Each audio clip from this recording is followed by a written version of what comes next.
The epidemic of school shootings in America has parents demanding action to keep their children safe. School security has become a $3 billion a year industry, with much of that cost invested in high-tech equipment.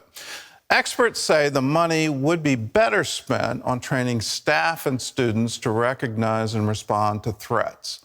Well, national security correspondent Caitlin Burke explains.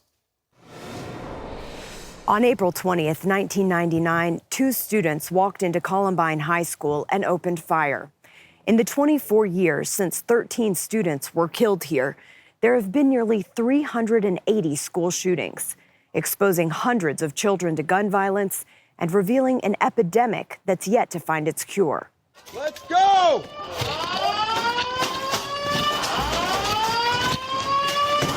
Metro Police! In the aftermath of the Covenant school shooting in Nashville, children, parents, and officials once again find themselves struggling with how to keep schools safe.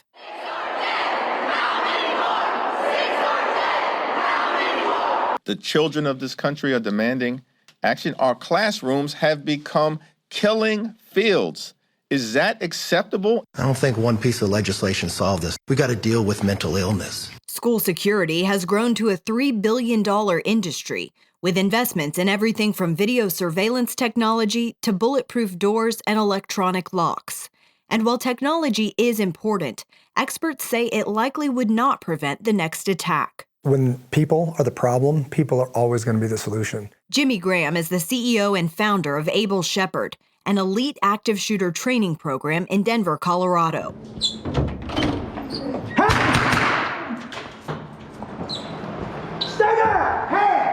Graham says it's people knowing exactly what to do in an emergency that saves lives. So I'll walk into an institution and I'll say, can I talk to this lady right here? And I say, ma'am, what would you do if you heard gunshots? She says, I don't know. I said, well, that's where we need to start. Drawing on his background as a Navy SEAL and involvement with the CIA's Global Response Staff, Graham developed DEFEND. The acronym stands for Defense, Evacuate, Fortify, Emergency Medical Aid, Notify Others, and Dial 911. A strategy based on international safety protocols. There's an unbelievably efficient model for protecting our diplomats overseas, but not our children.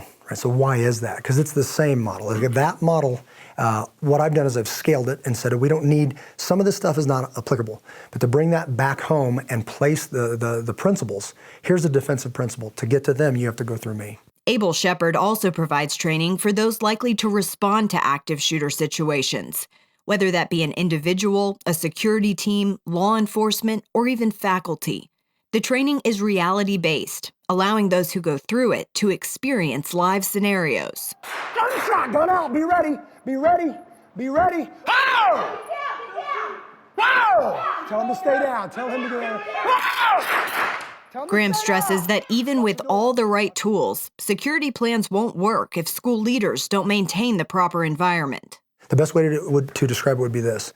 I get a whole faculty together and I say, whose job is it to protect this place? And everybody at the same time says, mine.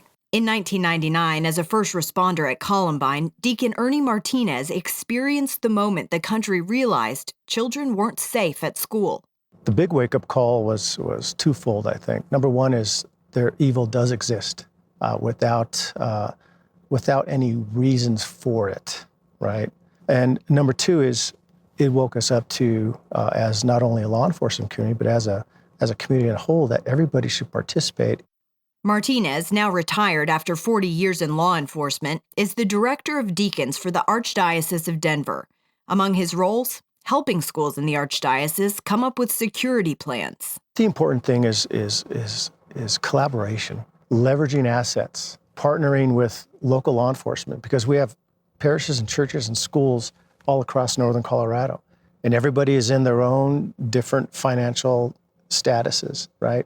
So you need to partner with your local law enforcement. You need to partner with local schools, whether they're public schools or not. It's common sense steps like training and collaboration that experts believe provide schools the best chance at stopping an active shooter, since preventing them entirely is highly unlikely. We're unique, right? What does America have that other countries don't have? Two things. One, a Second Amendment, and two, more guns than people. By most accounts, there's over 450 million guns for just over 300 million people. Back in 2016, research from Johns Hopkins University found even the highest priced technology did nothing to help stop mass shootings. Researchers writing, quote, "There is no universal school safety solution. No one technology will solve all school safety and security issues. The sheer number of schools and school districts across the country, with different geography, funding, building construction and layout, demographics, and priorities, make each one different." What does school safety look like in our country? It looks as bad as Uvalde and as good as Tennessee, and everything in the middle. Former D.C. Homeland Security Chief Donnell Harvin says it's important that people keep talking about school security, even after the news cycle moves on. Many people are apathetic and have given up, and many people are desensitized. And we can't allow that apathy and that kind of, mindset to take hold of the fact that the next shooter is planning and there's kids in that classroom. When it comes to school security, parents can also make a difference. The key is communication. Ask your child's school what they're doing, what they're not, and then don't stop asking until you get the right answer. Caitlin Burke, CBN News, Denver, Colorado. Well, I think all of our churches, houses of worship, synagogues, our schools, we need training for people to recognize when there's an active shooter. We've done that here at CBN. Do we need even more? Do we need to maintain vigilance? Yes. But I'll echo what Deacon Martinez said. Evil does exist. And when you recognize what is the source of Columbine, you get into the details of that. Why in the world would a young man quiz people, do you believe in God? And if they answered yes, he shot him in the head. What is that? What's motivating that?